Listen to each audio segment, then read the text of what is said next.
High, আমি blue চলে আসলাম। শ্রাবণ মাসের প্রথম সোমবার গিয়েছিলাম বাবার মাথায় জল ঢালতে। আর সেই দিনটা কিভাবে কাটিয়েছি চলো তোমাদের সাথে শেয়ার করি।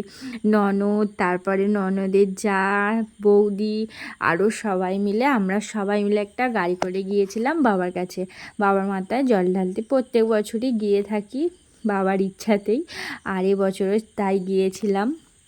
আর এবছর গিয়েছিলাম প্রথম সপ্তাহে, মানে একদম প্রথম সোমবারে গিয়েছিলাম। আর এই যে গিয়ে তারপরে প্রথমে একটা আমরা ঘর নিলাম, সেখানে ব্যাগপত্র আমাদের রেখে দিলাম, দিয়ে পুজোর সমস্ত কিছু নিয়ে এখন চলে এসেছি বাবার দুধ পুকুরে। বাবার দুধ পুকুরে স্নান করব। আর দেখো, দুধ পুকুরে নামার আগে কি ভিড়, প্রচণ্ড ভিড়। যা হোক করে তাড়াতাড়ি করে 3-4টে ডুব দিয়ে দিয়েছি বাবার দুধ পুকুরে। স্নান করে এখন যাচ্ছি বাবার মন্দিরের ভিতরে, বাবার মাথায় জল ঢালার উদ্দেশ্যে।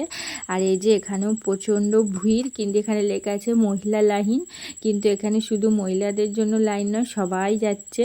আর ঠেলে ঠেলে মানে যা হোক করে বাবার কাছ পর্যন্ত মানে গেছি অতি কষ্টে। আর মানে নিজেকে পায়ে প্রেশার দিয়ে যেতে হয়নি, সবাই ঠেলে ঠেলি পাঠিয়ে দিয়েছে, এরকম অবস্থা আর কি। যা হোক করে বাবার মাথায় জল ঢেলে এখন ওখান থেকে বেরিয়েছি, মানে যে ঘরটা আমরা নিয়েছি সেই ঘরে যাব। কিন্তু আমরা মোট 7জন মিলে এসেছিলাম, কিন্তু এখানে হয়েছে একটা গণ্ডগোল, আমরা দল ছাড়া হয়ে গেছি, মানে সবাই আলাদা হয়ে গেছি। মানে ঠেলাঠেলিতে তো সবাইকে ঘাট ধরে বের করে দিচ্ছে, মানে কাকে কোন দিকে বের করে দিয়েছে জানি না। আর বাবার মন্দিরে ঢুকে আর কাউকে খোঁজার মতন মানে কি মন ছিল না। তখন মনে হয়েছিল বাবার মাথায় জলটা কিভাবে দেবো। আর তাই কি হয়েছে, যে যেদিক দিয়ে পেরেছি বেরিয়ে গেছি।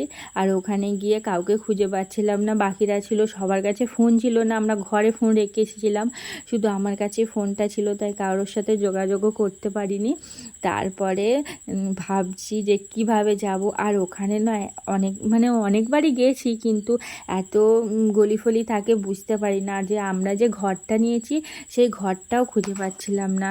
তারপরে অতি কষ্টে মানে একটা কার্ড ছিল দোকানটার, সেই কার্ডটা দেখে দেখে আমরা সেই দোকানটায় পৌঁছেছি। তারপরে এই যে সবাই একে একে আসলো, সবাই মিলে তারপরে এক হলাম। খুবই চিন্তায় ছিল যে এতগুলো মানুষ এসেছি, যদি দল ছাড়া হয়ে যায় কি করব, কিভাবে মানে সবাইকে খুঁজে পাবো। রাস্তায় অনেকক্ষণ দাঁড়িয়েছিলাম, কারোর সাথে দেখতে পাইনি।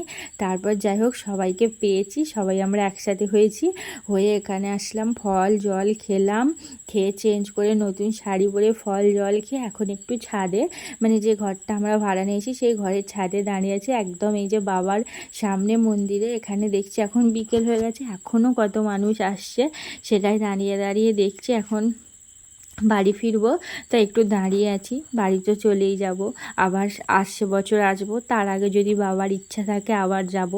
আর তাই এখন দাঁড়িয়ে দাঁড়িয়ে একটু ননদ সবাই মিলে বক বক করে নিচ্ছে, আর দেখছি এখনও কত মানুষ আসছে। আর আকাশেও প্রচণ্ড মেঘ করে এসেছে, যদি বৃষ্টি এসে যায়। আর এই দেখো, আমরা যখন বাড়ি ফিরছি তখন দেখলাম এই মানুষটা মানে প্রচণ্ড কান্নাকাটি করছে, ওনার ছেলেকে হারিয়ে ফেলেছে। মানে স্নান করতে যাওয়ার সময় ভিড়ের মধ্যে কিভাবে হারিয়ে ফেলেছে, প্রচণ্ড কান্নাকাটি করছে। পুলিশদের কাছে গেছে, ওনারা যদি খুঁজে দেয় ওই জন্য। তারপর ওটা দেখে আমরা কিছু কেনাকাটি করলাম, করে এখন বাড়ি ফেরার জন্য বেরিয়ে পড়েছি। আর বৃষ্টি শুরু হয়ে গেছে, আর এদিকে দেখি এখনও যাচ্ছে সমস্ত জলযাত্রীরা, আর এদিকে প্রচণ্ড বৃষ্টি হচ্ছে। আমরা আস্তে আস্তে এই যে বাবাকে প্রণাম সেরে এখন যাই বাড়ি। বাবার ইচ্ছে থাকলে আমরা আবার আসবো, এখন তাহলে টাটা।